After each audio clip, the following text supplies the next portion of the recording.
আপনি কি শুধু সেভ করার জন্য আমাকে বিয়ে করেছেন? এই চুপ কর। উফ, ছাড়ুন প্লিজ, আমার এসব ভালো লাগে না। তোর ভালো লাগা খারাপ লাগার কোনো মূল্য আমার কাছে নাই বলে রিমাকে বিছানায় শুইয়ে দিলাম। উফ প্লিজ ছাড়ুন আমাকে, আমার খুব কষ্ট হচ্ছে। এই চুপ কর বলেই রিমার বুক থেকে শাড়ির আঁচলটা সরে রিমার ঠোঁটে ঠোঁট ডুবিয়ে দিলাম। কিছুক্ষণ এভাবে ঠোঁটে ঠোঁট দিয়ে রইলাম। এবার রিমার শাড়ি খুলে পেট নাভি থেকে শুরু করে রিমার শরীরের প্রতিটা ভাঁজে ভাঁজে আমার ঠোঁটের ছোঁয়া দিলাম। আমি আমার চাহিদা মিটিয়ে রিমার উপর থেকে নেমে ক্লান্ত শরীর নিয়ে রিমার পাশে শুয়ে রইলাম। রিমা অসহ্য ব্যথা যন্ত্রণায় এখনো কান্না করেই যাচ্ছে। রিমার নগ্ন দেহের উপর শাড়ির আঁচল দিয়ে বললাম, আরে ওভাবে কাঁদছো কেন? তোমার স্বামী তো তোমাকে আদর করছে, আর তো কেউ না। কি বললেন আপনি? আদর করছেন? আদর কিভাবে করে আপনি জানেন? এই চুপ কর, বক বক ভালো লাগছে না। আপনি কেন আমার সাথে এমন করছেন? কেন এভাবে আমায় কষ্ট দিচ্ছেন? প্রতিটা স্বামী তার বউকে যা করে আমি তো তাই করছি। স্বামী? কে স্বামী? আপনি? কোনো মেয়ের উপর ঝাঁপিয়ে পড়ে নিজের চাহিদা মেটালেই সে স্বামী হয়ে যায়? তোর বক বক আর ভালো লাগছে না। কাজী মুন্সি দিয়ে কলমা পড়ে তোকে আমি বিয়ে করেছি। সমাজের চোখে তুই আমার বউ, আমি তোর স্বামী। আমার অধিকার আছে এসব করার। অধিকার? ঠিকই বলেছেন, সমাজের চোখে এখন আপনি আমার স্বামী, আর তাই তো যা ইচ্ছা আপনি আপনার চাহিদা মেটাচ্ছেন। বিয়েটা ছিল একটা নাটক, আপনি প্রতিশোধ নিচ্ছেন, আমি সব বুঝতে পেরেছি। এই তোরে চুপ করতে বলছি। সকাল হয়ে গেছে, যা গোসল করে নে। সকালে আবার অনেক লোকজন আসবে তোকে দেখতে। দেখতে আসবে বলতে অন্য পুরুষ দিয়েও অত্যাচার করাবেন নাকি? এবার রাগ আর কন্ট্রোল করতে পারলাম না। রিমার কাছে গিয়ে পেছনের চুলগুলো ধরে দুই গালে কষে কয়েকটা থাপ্পড় বসিয়ে দিলাম। শোন, তুই আমার বউ, তুই কোনো পতিতা না। আর শোন, সকালে আমার আত্মীয় স্বজন আর পাড়া প্রতিবেশীরা তোকে দেখতে আসবে। রিমা আমার কথা শুনে চুপ করে আছে। রিমা আমাকে আমি বিয়ে করেছি জিদ করে। হ্যাঁ, রিমাকে ঠিক বলেছে, হয়তো এটা প্রতিশোধ। ওরে বিয়ে করেছি অধিকারের নামে অত্যাচার করবো বলে। আপনারা হয়তো বুঝতেই পারছেন, আজকে আমাদের বাসর রাত। আজ আমাদের বাসর রাত। আমাদের কাছে বাসর রাত, রিমির কাছে সেটাও ভালো জানে। সকাল 6টা। রিমি বিছানা থেকে নেমে বাথরুমে যাবে, কিন্তু ও ঠিকভাবে দাঁড়াতেও পারছে না। পারবেই বা কিভাবে? সারা রাত যা হলো, আমি কাছে গিয়ে হাত ধরতেই, হাত ছাড়ুন বলছি। যার জন্য করলাম চুরি সেই বলেই চোর। যাক বাবা, এত রাগ দেখাও কেন? হ্যাঁ। রিমি ওয়াশরুমে চলে গেল। ওর হাঁটা দেখে বুঝতে পারছি ওর খুব কষ্ট হচ্ছে। ধুর, ওর নিয়ে আমি কেন ভাবছি? কি হয় হোক, যা। বারান্দায় গিয়ে আমি একটা সিগারেট ধরালাম। রিমির গোসল শেষ, আমিও গোসলটা সেরে নিলাম। রুমে এসে দেখি রিমি ওর একটা জামা পরে বসে আছে। আমি রেডি হয়ে রিমির কাছে গিয়ে, এই এটা কি পরছিস? নতুন বউগুলোর মতো শাড়ি পরে একটু সাজুগুজু কর, এখনই তো সবাই চলে আসবে। পারবো না আমি ওসব করতে। পারবি না তো বাপ পারবে।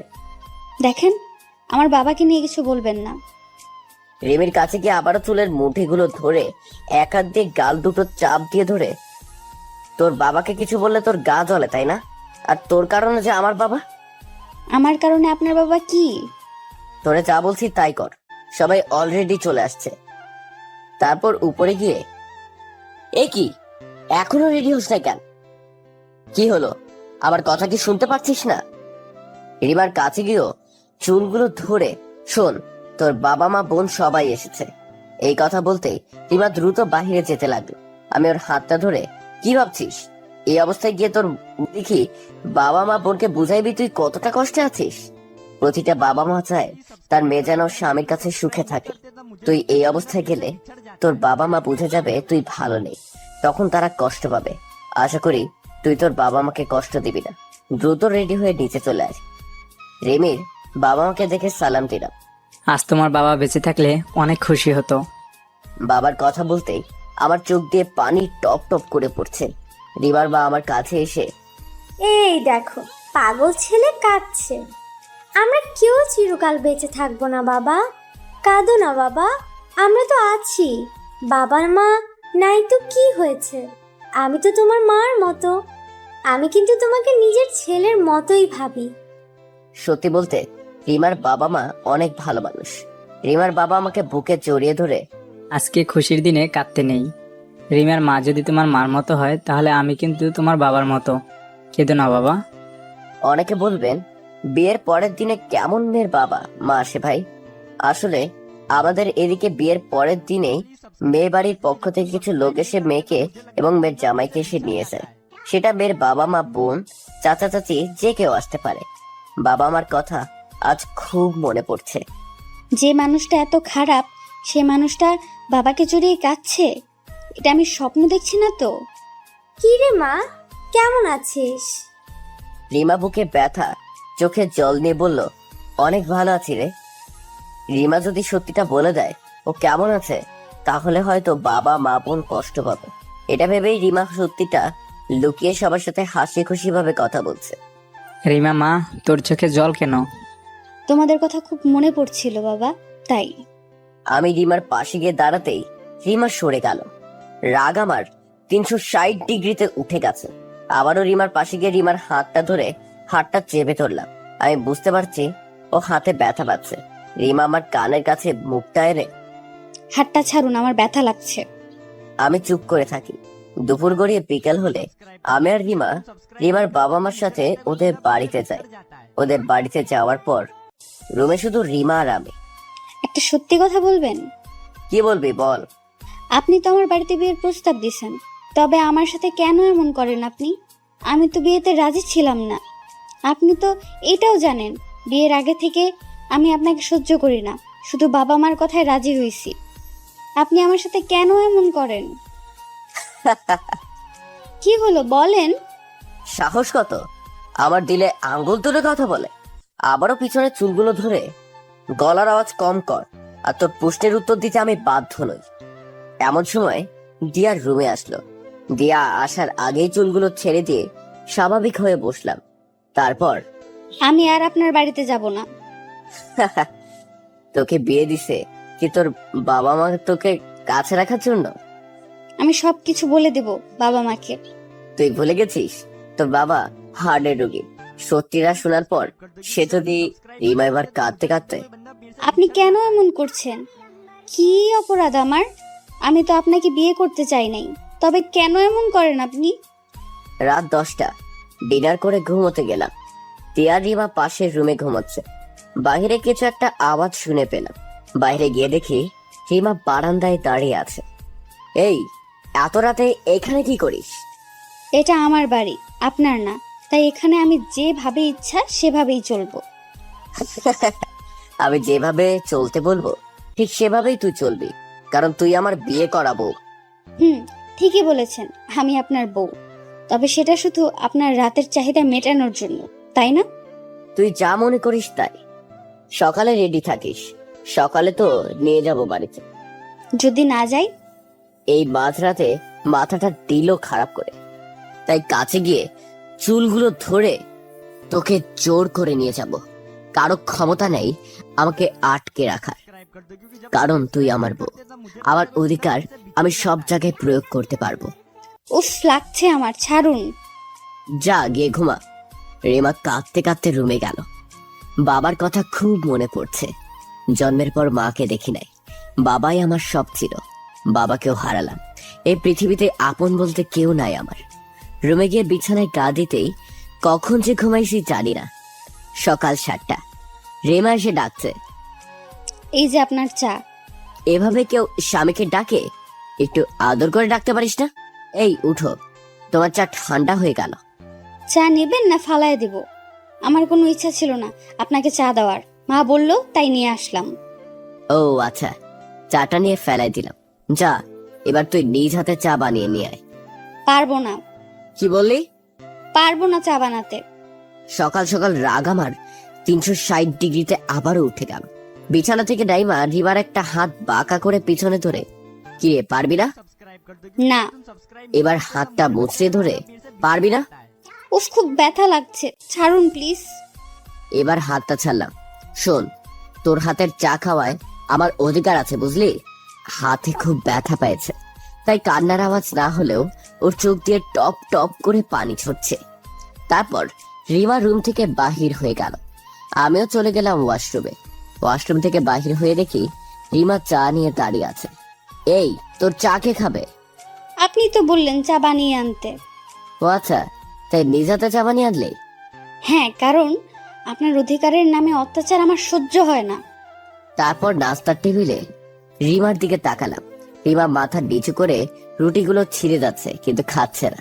10 মিনিট পর, মানুষটা কত অদ্ভুত, বাবাকে জড়িয়ে ধরে কাঁদলো, আবার দিয়ার সাথে মজা করে হাসতেছে।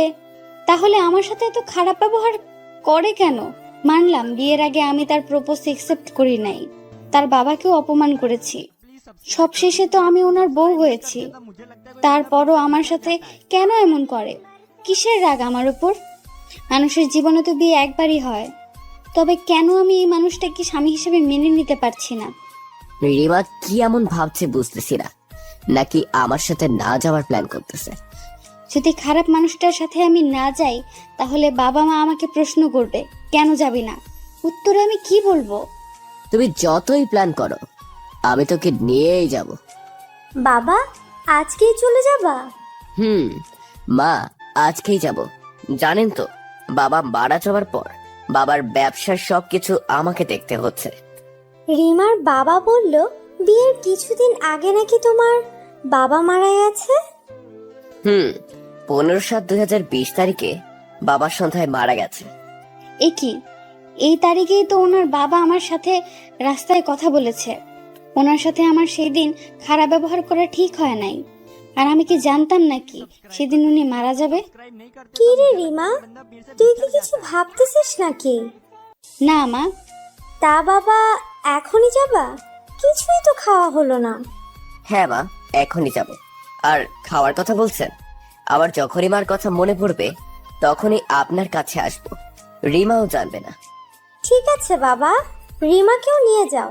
একা মানুষ তুমি, ওর সাথে থাকলে তোমার ভালো লাগবে।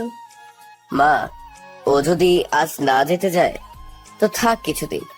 কাছের মেয়ে, সত্যি বলতে ও আমার বোন, কাজের মেয়ে না। ওরে আমি বোন মনে করি। আছে তো, ও না হয় রান্না করে দিবে। না না, রিমাকে নিয়ে যাও। ও থাকতে তোমার বোন কেন কেন রান্না করবে? এই রিমা, যা, রেডি হয়ে নে। হ্যাঁ, আমি রেডি হচ্ছি। ওরে বাবা, এদিকে মেঘনা যাইতেই আমি তো ভাবছিলাম রিমা যেতেই চাইবে না। হ্যাঁ, আমি যাব। আর কারণটা আমাকে খুঁজে বের করতেই হবে। যে মানুষটা বাবা মা দিয়ার সাথে এত সুন্দর ব্যবহার করে কথা বলে, সে আমার সাথে কেন খারাপ আচরণ করে? তাছাড়া যে যতই খারাপ হোক না কেন, সে তো আমার স্বামী।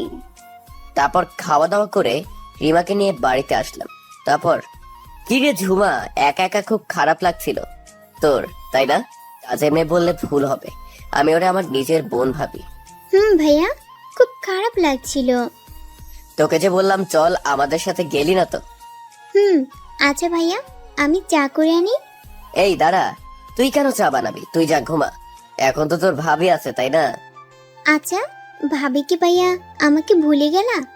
না রে, তোকে কি আমি ভুলতে পারি? তুই তো আমার বোন। আচ্ছা ভাইয়া, তাহলে আমি ঘুমাই। ভাবি, ভাইয়ার চা খাওয়ার সময় হয়েছে, দাও। তুমি যাও। কি হলো, এখনো দাঁড়িয়ে আছিস কেন? ঝুমা কি বললো শুনিস নাই? কিছুক্ষণ পর এই যে চা। চাটা নিয়ে এক চুমো দিতেই মেজাজ খারাপ হয়ে গেল। চিনির বস্তা রিয়ায় রাখছে কাপে। রাগে গরম চাগুলো রিমার পায়ে ঢেলে দিলাম। রিমা গলা কাটা মুরগিগুলোর মতো ছটফট করছে। রিমার কান্নার আওয়াজ শুনে ঝুমা দৌড়ে এলো। ভাইয়া, তুমি এ কি করেছো? তুই এখান থেকে যা। চুপ, তুমি কথা বলবা না। ঝুমাও আমায় নিজের ভাই মনে করে। এই পৃথিবীতে আমি ছাড়া ওর কেউ নাই, তাই ও রাগ অভিমান সবকিছু আমার সাথে করে। দেখলেন তো কিভাবে ধমক দিল আমাকে? ঝুমা, যা বলছি। আমি তোমাকে চুপ করতে বলছি, চুপ থাকো।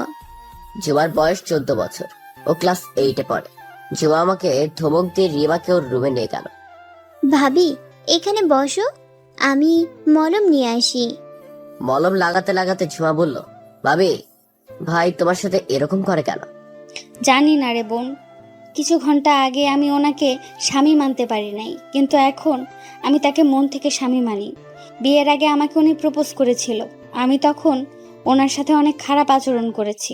তার কিছুদিন পর ওনার বাবাকে পাঠিয়েছিল, ওনার সাথেও খারাপ আচরণ করি। তার কিছুদিন পর আমার বাড়িতে বিয়ের প্রস্তাব দেয়। প্রথমে রাজি ছিলাম না, বাবা মার জোরে পড়ে রাজি হয়ে যায়। উনি কি সেই অপমানের প্রতিশোধ নিচ্ছে আমার সাথে, নাকি অন্য কোনো কারণ আছে? আমি জানি ভাবি, তবে ভাই অনেক ভালো। আমার যখন 6 বছর তখন বাবা মা অ্যাক্সিডেন্টে মারা যায়। আমি রাস্তায় রাস্তায় ঘুরে বেড়াচ্ছিলাম। ভাইয়া আমাকে রাস্তা থেকে এনে নিজের বোনের মতো আদর করে বড় করেছেন। এই দেখো পাগলি মেয়ে কাঁদে, এভাবে কাঁদলে কিন্তু আমি কথা বলবো না। আচ্ছা কাঁদবো না। কাঁদলে তোমাকে বিয়ে দিয়ে দেব। যাও তুমি পচা ভাবি। আচ্ছা, জন্ম মৃত্যু সবই তো আল্লাহর হাতে, তবে কেন আমি বাবার মৃত্যুর জন্য রিমাকে দায়ী করে ওরে কষ্ট দিচ্ছি? না, ওর কারণে বাবা মারা গেছে, ওর অপমান বাবা সহ্য করতে পারে নাই, যার কারণে বাবা হার্ট প্রবলেমে মারা যায়। বাবার আগে থেকেই হার্ট প্রবলেম ছিল। ডাক্তার বলছিল বাবাকে যেন কেউ উত্তেজিত না করে, তাকে যেন কেউ অপমানজনক কথা না বলে। আমি ভাইকে বলবো, ভাই কেন তোমার সাথে এমন করে। না, তুমি কিছু বলবা না, আমি নিজেই বলবো। আচ্ছা তুমি ঘুমাও, আমি যাই। আচ্ছা। আজ বিয়ের 7 দিন হয়ে গেল। এই 7 দিনে রিমার উপর অনেক নির্যাতন করছি। রিমা কোনো প্রতিবাদ করে নাই, নীরবে সব শুয়ে গেছে। এই যে শুনছো, ঝুমাকে নিয়ে একটু শপিং এ যাব, তুমি যাবে আমাদের সাথে? এই, তোরে কতদিন বলবো আমাকে তুমি করে বলবি না? স্বামীকে কি তাহলে দুলাভাই বলে ডাকবো? মজা নিচ্ছিস আমার সাথে? মজা কেমনে নেয়? এমন সময় ঝুমা এসে, ভাবি আমি রেডি। ভাইয়া তুমি যাবা না? না তোরা চা। আর শোন, এদিকে আয়, ধর এই টাকাগুলো নে, শপিং করে তাড়াতাড়ি ফিরবি। উফ, এসব আমাকে কেন দিচ্ছ? ভাবিকে দাও। দিয়া আর রিমা শপিং এ যাওয়ার পর বাড়িটা কেমন ফাঁকা ফাঁকা লাগছে, কিচ্ছু ভালো লাগছে না। রুমে গিয়ে ডায়েরিটা হাতে নিয়ে লিখতে শুরু করলাম। রিমা, তোমার পিছে অনেকদিন ঘোরার পর যেদিন তোমায় প্রপোজ করলাম, সেদিন তুমি বলেছিলে আমি নাকি বকাটে খারাপ ছেলে। তোমার কাছে আমি খারাপ বকাটে এই কারণে হয়েছি, তুমি আমায় যেখানে দেখছো 4-5 জন ছেলে সহ দেখেছো। তুমি কেন প্রতিটা মেয়ে এমন ভাবাটা স্বাভাবিক, কারণ এরকম আড্ডাবাজ ছেলেদেরকে সব মেয়ে খারাপ আর বকাটে ভাবে। কিন্তু মেয়েরা এটা জানে না যে সব আড্ডাবাজ ছেলে বকাটে আর খারাপ হয় না। তুমি আমাকে সেদিন অ্যাকসেপ্ট না করে বকাটে আর খারাপ ছেলে বলেছো। তোমার চোখে সেদিন দেখেছি শুধু আমার প্রতি ঘৃণা। জানো রিমা, সেদিন আমি একটুও মন খারাপ করি নাই, কারণ আমি জানি ঘৃণা থেকে ভালোবাসার সৃষ্টি হয়। কিন্তু না, আমার ধারণা ভুল, তুমি শুধু ঘৃণাই করে গেলে। জানো রিমা, তোমাকে এতটাই ভালোবেসেছিলাম যে তোমাকে অন্য কারোর সাথে শেয়ার করা তো দূরে থাক, এটা ভাবতেই আমার কষ্ট হতো। জানো রিমা, জন্মের পর থেকে আমি আমার মাকে দেখি নাই। আমাকে জন্ম দিতে গিয়ে আমার মা মারা গেছে। এই দুনিয়ায় বাবা ছাড়া আমার আর কেউ ছিল না, তাই বাবাকে এসে তোমার কথা বলি। বাবা আমাকে বলছিল, বাবা চিন্তা করিস না, আমি ওই মেয়ের সাথে কথা বলবো। তারপর আমি তোমাকে দেখে দিয়ে আড়ালে লুকিয়েছিলাম। তারপর তুমি কি করলে? আবার বাবাকে বললে বাবা যেমন তার ছেলেও তেমন। তার মানে আমার বাবা খারাপ বকাটে, তাই আমিও খারাপ বকাটে হইছি। বিশ্বাস করো রিমা, আমি আমার কেউ খারাপ ছিল না। জানো রিমা, তোমার এই কথাগুলো আমার বাবাকে খুব আঘাত করেছিল, যার কারণে আমার বাবা ওখানেই বুক ধরে পড়ে যায়। জানো রিমা, আমার বাবার না হার্ট প্রবলেম ছিল, যার কারণে বাবা তোমার কথাগুলো সামান্য আঘাতটুকু সহ্য করতে পারে নাই। আর তুমি এতটাই পাষাণ যে পিছন ফিরে একবারও তাকাও নাই। হাসপাতালে নিতেই পারি নাই বাবাকে। বাস রাস্তায় বাবা মারা যায়। তোমাকে আমি যতটা ভালোবেসেছিলাম, বাবা মারা যাওয়ার পর তার চেয়ে বেশি তোমাকে ঘৃণা করতে শুরু করি। তার কিছুদিন পর তোমার বাবার সাথে আমি কথা বলি, তোমার আর আমার বিয়ের কথা। তোমার বাবা আমার ব্যাপারে খোঁজ খবর নিয়ে আমাকে হ্যাঁ বলে দেয়। তুমি আমাকে চিনতে না পারলেও তোমার বাবা আমাকে চিনতে ভুল করে নাই।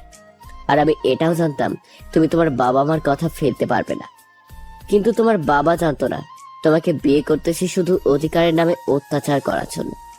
মনে করো এটাই প্রতিশোধ, কারণ আমার বাবার মৃত্যুর জন্য তুমিই দায়ী। কিন্তু না, আমার বাবার মৃত্যুর কারণ তুমি না, কারণ জন্ম মৃত্যু সবই তো আল্লাহর হাতে। বাবা সেদিন বাড়িতে থাকলেও হয়তো সেদিন মারা যেতে পারত। কখনকার মৃত্যু হবে এটা তো আমরা কেউ জানি না। কিন্তু তোমার প্রতি আমার আর কোনো ভালোবাসা নেই। কেন জানি তোমাকে আর ভালোবাসতে পারছি না। সত্যি বলতে, কারো প্রতি একবার ঘৃণা জন্ম নিলে তাকে শুধু ঘৃণাই করা যায়, ভালোবাসা চায় না। ডায়েরিতে লিখতে লিখতে কখন যে ঘুমিয়েছি জানি না। সন্ধ্যা 6টা। ভাইয়া, ভাইয়া কোথায় তুমি? মনে হয় পাশের রুমে ঘুমাইছে। দিয়া যাও, ফ্রেশ হয়ে নাও, আমি যাচ্ছি তোমার ভাইয়ের কাছে। হায় রে, এই সময় কেউ ঘুমায় নাকি? পাশে দেখছি ডায়েরিও আছে। ডায়েরিটা খুলে পড়তে লাগলাম। সম্পূর্ণ লেখাটা পড়ার পর আমি আর চোখের পানি আটকে রাখতে পারছিলাম না। নিজেকে খুব অপরাধী মনে হচ্ছে। আঙ্কেলের সাথে সেদিন অমন ব্যবহার করাটা আমার ঠিক হয় নাই। ইচ্ছা করছে নিজেকে শেষ করে দেই। আমার একটা ভুলের জন্য ওর বাবা আজ দুনিয়ায় নেই। যে মানুষটা আমাকে পাগলের মতো ভালোবাসতো সেও আজ আমাকে ঘৃণা করে। সব কিছু ভুলে গিয়ে তাকে আপন করে নিতে না নিতেই আমি তাকে হারালাম। আমি কি পারবো তাকে ভালোবাসা দিয়ে আমার প্রতি তার ভালোবাসা জন্মাতে? ডায়েরিটা যেমন ছিল তেমনি রাখলাম। এই যে শুনছো, আরে ওঠো। রিমার ডাকে ঘুম ভেঙে গেল। দ্রুত ডায়েরিটা হাতে নিলাম। কি হলো, এভাবে রাখছেন কেন? সরি, দিয়াকে নিয়ে আমাদের বাড়িতে গেছিলাম, তাই লেট হলো। তো সরি বলার কি আছে? আপনার যেমন ইচ্ছা সেভাবে চলতে পারেন, আমি বাধা দিব না। বাবা, তুই থেকে এখন আপনি করে বলছো কেন? আপনি জানতো এখান থেকে ভালো লাগছে না। না, যাব না, কারণ আমি তোমার বউ। রিয়ানের পাশে বুকে মাথা দিয়ে অছরে কাঁদতে লাগলাম। এই মেয়েটার আবার কি হলো? আমাকে জড়িয়ে ধরে এভাবে কাঁদছে কেন? আদব তো, আমি কি কিছু বলছি? এভাবে কাঁদছেন কেন? দিয়ার রুমে ঢুকে সরি সরি ভাবি, না বলে রুমে ঢুকে পড়েছি। রিমার চোখের পানি মুছে তাতে কি হয়েছে? তুমি তো আমার বোন। ভাবি, তুমি কাঁদছো কেন? ভাই কি আবার তোমার গায়ে হাত তুলছে? আরে না, ও কিছু না। সত্যিটা বলো, তারপর দেখো আমি ভাইকে কি করি। আদব তো, আমি তো নিজেই জানি না উনি কেন কাঁদছে। ভাইয়া, এই দেখো তোমার জন্য নীল পাঞ্জাবি আনছি। অনেক সুন্দর হয়েছে। আমার বোনের পছন্দ কখনো খারাপ হতেই পারে না। না ভাইয়া, এটা ভাবি পছন্দ করে নিছে তোমার জন্য। দিয়ার কথা শুনে রিমার মুখের দিকে তাকালাম। খুব বাজে দেখতে পাঞ্জাবিটা, তাই না? আরে না, নীল পাঞ্জাবি আমার খুব ভালো লাগে। বাবা সব সময় আমার নীল পাঞ্জাবি কিনে দিত। ও ভাবি, রাত প্রায় হয়ে গেছে, রান্না করব চলো। তার আগে তোমার ভাইয়াকে রুটি আর ডিম ভাইজা দেই, চলো। উফ, রাতে রুটি খাবো না ভাবি, প্লিজ। আরে বোকা, ভাতে খাবো রাতে। দেখছো না তোমার ভাই সকালে খাইছে আর এখনো না খেয়ে আছে। কয়েকটা রুটি বানিয়ে দেই। চলো। দিয়া তুমি যাও, আমি আসতেছি। এই যে শুনছো, এবার উঠে ফ্রেশ হয়ে নাও। আপনি জানতো এখান থেকে? তুমি ঠিকই বলছো। যাকে একবার ঘৃণা করা যায় তাকে আর ভালোবাসা যায় না। কিন্তু আমার ক্ষেত্রে তার উল্টো হয়েছে। তোমাকে ঘৃণা করতে করতে কখন যে ভালোবেসেছি তা নিজেও জানি না। মানে ঠিক বুঝলাম না। কিছু না, যাও ফ্রেশ হয়ে নাও। আমি রান্নাঘরে গেলাম। আমার প্রতি রিমার হঠাৎ এত ভালোবাসা জাগলো কেন? রিমি কি ডায়েরিটা পড়ছে? তারপর ফ্রেশ হয়ে আমি রুমে বসে আছি। ভাইয়া, হুম। নাও, খেয়ে নাও। হ্যাঁ। দরজা দিকে তাকিয়ে কি দেখছো? কিছু না। বুঝছি, ভাবি কি খুঁজতেছো? বেশি বকবক করো তুমি। দাও, রুটি দাও। ভাবি ছাদে গেছে, আমাকে বললো এগুলো নিয়ে যাও, আমি আসতেছি। আমি কি শুনতে চাইছি সে কোথায় গেছে? বসো এখানে, রুটি খাও। না, ভাবি আর আমি একসাথে খাবো। আমি হালকা ডিনার করে বাহিরে গেলাম। চাঁদনি, রাত রাস্তায় একা ঘুরতে ভালোই লাগছে। রাত 11টা। না, এবার চলে যাই। দরজা নক করে, দিয়া, এই টুকটুকি, দরজা খুলে দাও। আমি যত রাতেই আসি না কেন, দরজা নক করতেই দিয়া দরজা খুলে দেয়। কিন্তু আজ দরজা খুলে দিল রিমা। এ কি, আপনি কেন? দিয়া কই? ও ঘুমাইছে। ও, তারপর ওয়াশরুমে গেলাম। ওয়াশরুম থেকে বাহির হয়ে রুমে এসে শুয়ে পড়লাম। এ কি, খাবা না? তুমি শুয়ে পড়লা যে? আপনার কি আর কোনো কাজ নাই? না, সব কাজ শেষ। তো বক বক না করে ঘুমালে ঘুমান, না হলে কোথায় যাবেন যান? রিমা কিছু না বলে রুম থেকে বেরিয়ে গেল। আমি শুয়ে আছি, রাত 1টা। রিমা তো আসলো না। মেয়েটা কই গেল? দিয়ার কাছে গিয়ে ঘুমাইলো নাকি? না, দিয়ার কাছে গেলে তো দিয়া আমার কাছে বক বক শুরু করে দিত। ভাবিকে কি বলছো, বকা দিছো নাকি, ইত্যাদি। ধুর, কই যায়। যাক, তাতে আমার কি, 1:30। না, উঠে দেখি কই গেল। রিমাকে খুঁজলাম, কোথাও পাইলাম না। দিয়ার রুমে গেলাম, রুমের দরজা খোলা। দিয়ার পাশে গিয়ে বসলাম। দিয়ার কথা ভাবছি, পিছে একটা মেয়ে নিয়ে আসলাম। ধীরে ধীরে অনেক বড় হয়ে গেল। দিয়ার মাথায় হাত দিতেই, ভাইয়া তুমি ঘুমাও নাই? ঘুমাচ্ছে না রে। বুঝছি, ভাবির সাথে আবার ঝগড়া লাগাইছো। আরে না। দাঁড়াও, আমি ভাবির কাছে যাই, গেলেই বুঝবো। দিয়া ও ঘুমাচ্ছে। আর সত্যি বলছি, আমি ঝগড়া করি না। সত্যি বলো। সত্যি সত্যি সত্যি। হয়েছে? হইছে, এবার যাও ঘুমাও। দিয়াকে সত্যিটা না বলেই চলে আসলাম। মেয়েটা যে কই গেল এত রাতে, ধুর, ভাল লাগে না। ছাদে যাইতে কারো কান্নার আওয়াজ পাইলাম। চাঁদের আলো স্পষ্ট বোঝা যাচ্ছে ওটা রিমা দাঁড়িয়ে আছে। কিন্তু এখানেও কাঁদছে কেন? আমি তো কাঁদার মতো কিছু বলিনি। কাছে গিয়ে, এত রাতে এখানে কি করছেন আপনি? রিমার চোখের পানি। না, কিছু না, ভালো লাগছিল না তাই। অনেক রাত হয়েছে, গিয়ে ঘুমা। রিমা চলে গেল। আমি দাঁড়িয়ে আছি। রিমা এখানে এসে কাঁদছে কেন? ও কি তাহলে আমার লেখা ডায়েরিটা পড়ছে? ও কি নিজেকে অপরাধী ভাবছে? কিন্তু ওর প্রতি তো আমার আর কোনো অভিযোগ নাই। বাবার মৃত্যুতেও রিমার হাত নেই। কিন্তু রিমাকে আমি আগের মতো ভালোবাসতে পারছি না। কেন পারছি না তা আমি নিজেও জানি না। তারপর রুমে এসে, এই যে শুনছেন, হুম। রাতে খেয়েছেন? না। মানে কি, আমি কি আপনাকে ভাত খাইতে বারণ করেছি? উঠুন, খেয়ে নিন। আপনি খাবেন না? না, আমার খিদা নেই। হঠাৎ রিমা আমাকে জড়িয়ে ধরে, কাঁদতে কাঁদতে। আমি খুনি। আমি তোমার বাবাকে খুন করছি। আমাকে মেরে তুমি তোমার বাবার খুনের প্রতিশোধ নাও। বেঁচে থেকে আমি কি করব? যার সাথে সারা জীবন থাকবো তার ঘৃণা নিয়ে আমি বেঁচে থাকতে চাই না। আমি অপরাধী, আমি খুনি। কারো ভালোবাসা পাওয়ার যোগ্যতা আমার নেই। না, আপনি না, আপনি খুনি না। আপনি আমার বাবাকে খুন করেন।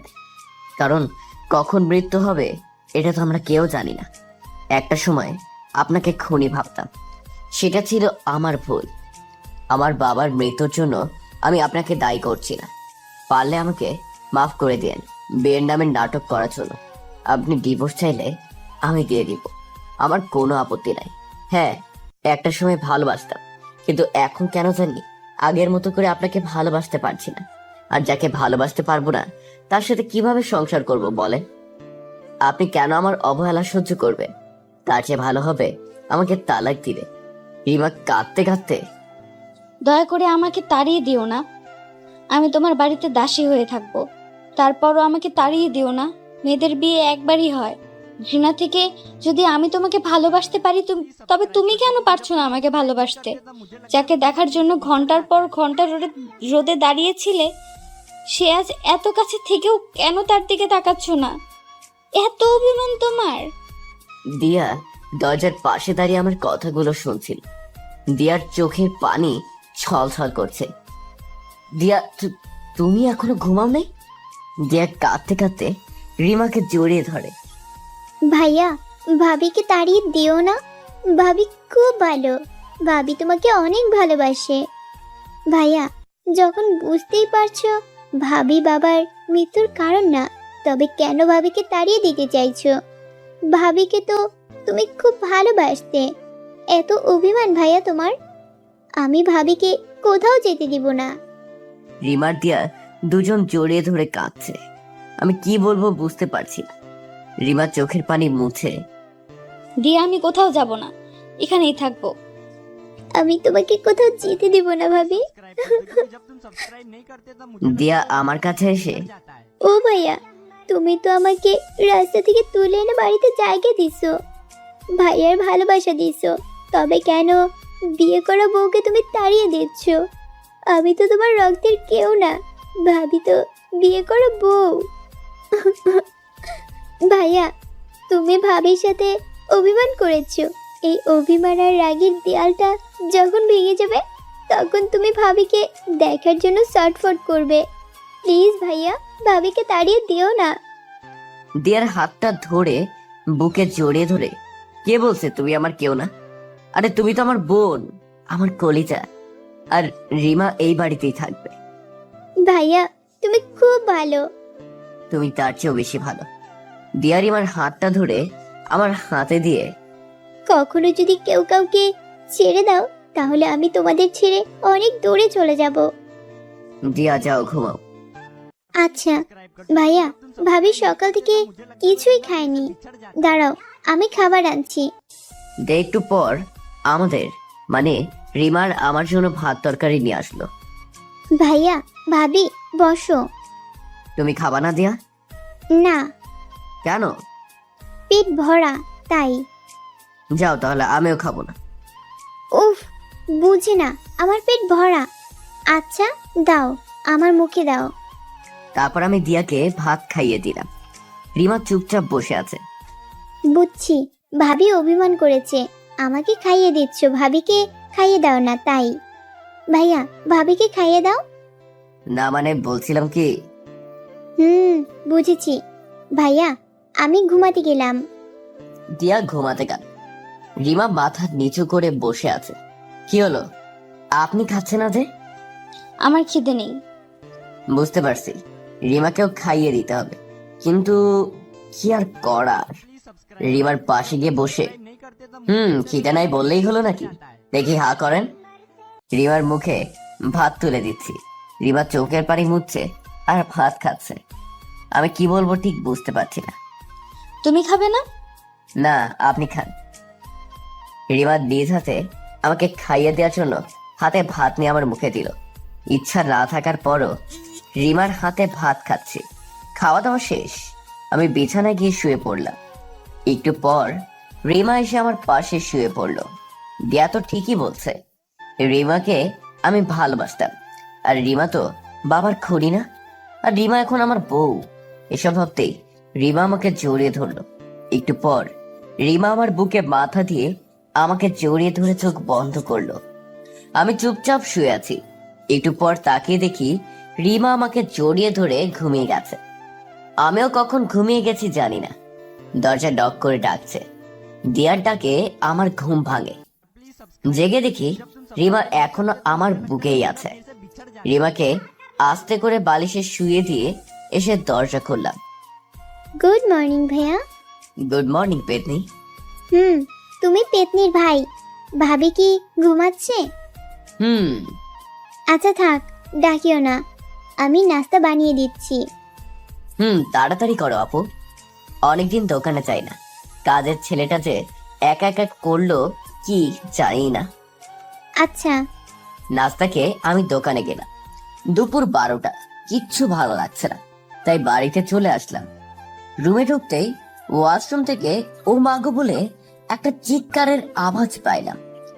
দৌড়ে গিয়ে দেখি রিমা মেঝেতে বসে পা ধরে কান্না করছে। কি হয়েছে, এভাবে কাঁদছেন কেন? পড়ে গিয়ে পায়ে ব্যথা পাইছি।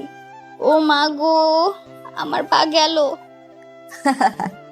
আপনার পা তো যেখানে ছিল সেখানেই আছে, পা হয়ে গেছে। আমার মুখে হাসি দেখে রিমা আমার দিকে পলক্ষীন ভাবে তাকিয়ে আছে। দিয়া দৌড়ে এসে বলে, ভাইয়া ভাবিকে তুলো। আমি রিমার হাতটা ধরে তোলার চেষ্টা করলাম, কিন্তু রিমা দাঁড়াতে পারছে না। উফ, ভাইয়া ভাবিকে কোলে তুলো। আমি? জি আপনি। আমি কি ভাবিকে কোলে নিতে পারবো? উফ, এখনো দাঁড়িয়ে আছো? আচ্ছা নিচ্ছি। তারপর রিমাকে কোলে করে বিছানায় শুয়ে দিলাম। রিমা ব্যথায় কান্না করেই যাচ্ছে। দেয়া একটা মলম এনে আমার হাতে দিয়ে বলল, এটা পায়ে লাগিয়ে দাও। দিয়া তুমি লাগিয়ে দাও। যা বলছি তা করো। আচ্ছা দিচ্ছি। দিয়ার এমন রাগি চোখ দেখে ভয়ে আমি রিমার পায়ে মলম লাগিয়ে দিচ্ছি।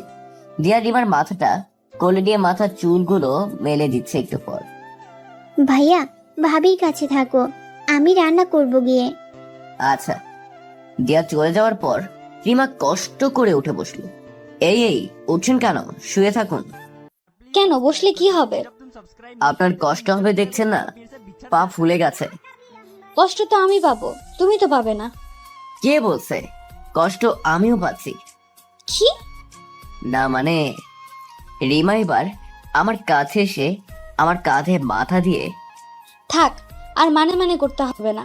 আমার কষ্টে তুমি যখন কষ্ট পাও, তবে কেন দূরে দূরে থাকো? কেন ভালোবাসতে পারছো না? আচ্ছা আমি যাই। কোথায়? পা ফুলে গেছে দেখছেন না, ওষুধ আনতে হবে তো। ও আচ্ছা, আমার কষ্ট বুঝিয়ে আপনার আর সহ্য হচ্ছে না? জানি না, আমি গেলাম। ভাবি। এইদিকে একটু আসো তো। বলো, ভাইয়া কোথায়? ওষুধ আনতে গেছে। ও আচ্ছা, কেন ডাকছো বলো? ফোনটা খুঁজে পাচ্ছি না, দেখো তো। ভাবি, এই যে তোমার ফোন, আমি গেলাম। হ্যালো, এটা তো রিমার নাম্বার। হ্যালো। কোথায় তুমি? এতক্ষণ লাগে আসতে? আমি তো আসার 5 মিনিটই হয়নি, এখন ওষুধের দোকানে পৌঁছাই নাই। ওষুধ লাগবে না, তুমি তাড়াতাড়ি আসো। না না, আমি ওষুধ নিয়েই আসতেছি। বোকা মানুষ, তোমাকে কেমনে বোঝাবো? তোমাকে এখন 1 মিনিট না দেখলে মনে হয় 1000 মিনিট দেখি নাই। উঠে ধীরে ধীরে পিয়ার কাছে গেলাম। ভাবি, তুমি উঠছো কেন? দাঁড়াও, আমি চেয়ার দিচ্ছি। ওরে আমার ননদি, তোমার একা রান্না করতে কষ্ট হচ্ছে না বুঝি? না, হচ্ছে না, এখানে চুপ করে বসে থাকো। 20 মিনিট পর। কোথায় আপনি? রুমে নাই কেন? ভাইয়া, ভাবি এখানে। আমি রান্নাঘরে গেলাম। এই যে আপনার ওষুধ, আর এই মলমটাও লাগাতে বলছে। আচ্ছা ভাইয়া, তুমি ভাবিকে নিয়ে রুমে যাও, আমি খাবার নিয়ে আসতেছি। আমি? হ্যাঁ, তুমি ভাবির হাতটা ধরে রুমে নিয়ে যাও। কি আর করার, রিমার হাত ধরে রুমে নিয়ে আসলাম। একটু পর, এই যে তোমাদের খাবার। ভাইয়া, তাড়াতাড়ি খেয়ে নাও, তুমি তো আবার দোকানে যাবে। ও হ্যাঁ, দাও তাড়াতাড়ি দাও। ভাত খাওয়া শেষ, দিয়া ফ্রেশ হতে গেছে। আমি রুম থেকে বের হব এমন সময়, বলছিলাম কি, আজকে না গেলে হয় না? কেন? না কিছু না, এমনি বললাম। ও আচ্ছা, আমি গেলাম। কিছুক্ষণ পর, ভাবি, কি হয়েছে? তোমার মন খারাপ কেন? ভাই বকা দিছে আবার? না, দিয়া তোমার ভাই হয়তো আমাকে কোনোদিন আর ভালোবাসবে না। কে বলেছে? ভাই তোমাকে অনেক ভালোবাসে। দেখলে না কত দ্রুত ওষুধ এনে দিল, তোমাকে কোলে করে বিছানায় আনলো। আমি বললাম আজ আর দোকানে যেও না, থাকো। আমার কথা না শুনে চলে গেল। 10 মিনিট পর, না আজ আর দোকানে যাব না। কেন জানি বারবার রিমার কথা মনে পড়ছে। দিয়া। ভাইয়া, তুমি আসছো, ভালোই হয়েছে। কেন? ভাবি তোমাকে যেতে বারণ করেছিল, তাও গেছো। এই দেখো, ওষুধ না খেয়ে সাদি গিয়ে অভিমান করে দাঁড়িয়ে আছে। ও আবার বলছে ও, যাও ছাদে গিয়ে ভাবির অভিমান ভাঙাও। দিয়ার আদেশে ছাদে গেলাম। রিমা পলকহীন ভাবে আকাশের দিকে তাকিয়ে আছে। আমি কাছে গিয়ে গলার আওয়াজ করলাম। রিমা পিছনে তাকিয়ে ওখান থেকে সরে আর একটু দূরে গিয়ে দাঁড়ালো। বুঝতে পারছি মেয়েটা অনেক অভিমান করেছে। আমি আবারও কাছে গিয়ে, আমি আসছি তো, দোকানে যাই নাই। কথা বলছেন না যে? কথা বলবেন না? প্রবলেম কি? হ্যাঁ, আমাকে একা থাকতে দিন, যান এখান থেকে। আচ্ছা। আমি কোনো আর কথা না বলে হাঁটতে লাগলাম। পেছন থেকে, দাঁড়াও, জি। আমার দিকে তাকাও। আচ্ছা। ভুলতে পারছো আমাকে? ভোলার কখনো চেষ্টা করি নাই। একবার চেষ্টা করেই দেখো না কেন? তাহলে কি হবে? মাথা ফেটে ফেলাবো তোমার। আর আমি কি বসে বসে আঙ্গুল চুষবো? না, তুমি চুষবে শয়তান। বলে রিমাকে জড়িয়ে ধরলাম। উফ মাগো, আবার কি হলো? ব্যথা পাইছি পায়ে। ও সরি সরি। যাও, তুমি শুধু আমাকে কষ্ট দাও। আর কষ্ট দিব না, তাহলে আদর দিব। কখন? রাতে। কি আবার অত্যাচার? লেখক বা লেখিকা কখনো চায় না যে তার গল্পটা শেষ হয়ে যাক, কিন্তু গল্প নিজে থেকে শেষ হয়ে যায়, তখন আর রাইটারের কিছু করার থাকে না। যাই হোক, আমি লেখক বা কবি নই, শখ করে লিখি। গল্পপ্রেমীরা সাবস্ক্রাইব করে দিতে পারেন। আবারও কথা হবে নতুন কোনো গল্প নিয়ে। ভালো থাকবেন সবাই।